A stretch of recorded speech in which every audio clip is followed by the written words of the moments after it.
Sa gitna ng mga epekto ng Bagyong Hulyan, nagsagawa ng mabilis na aksyon ang Batac City Police Station upang magbigay ng tulong sa mga residenteng nasalanta ng nasabing bagyo.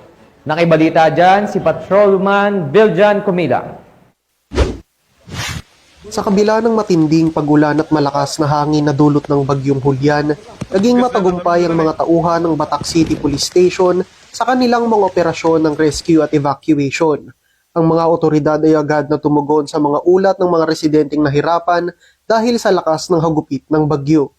Sa kabila ng mahirap na kondisyon, naging maparaan ng kapulisan upang maiabot ang tulong na kinakailangan ng mamamayan sa gitna ng kalamidad.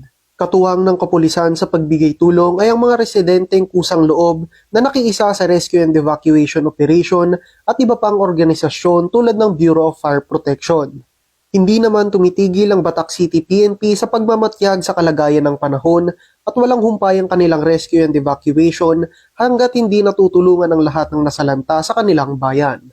The courage and unwavering effort of the men and women of PNP Batac CPS under the supervision of our OIC, the search and rescue operations during the typhoon was successful no matter how hazardous the conditions are.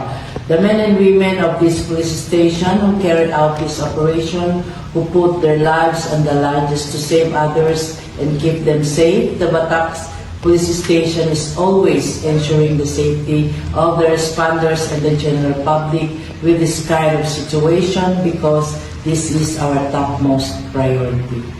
Ang kanilang operasyon ay nagsisilbing inspirasyon sa lahat sa kabila ng anumang pagsubok ay patuloy ang pagsusumikap ng Batac City PNP upang masiguradong ligtas ang lahat ng residente.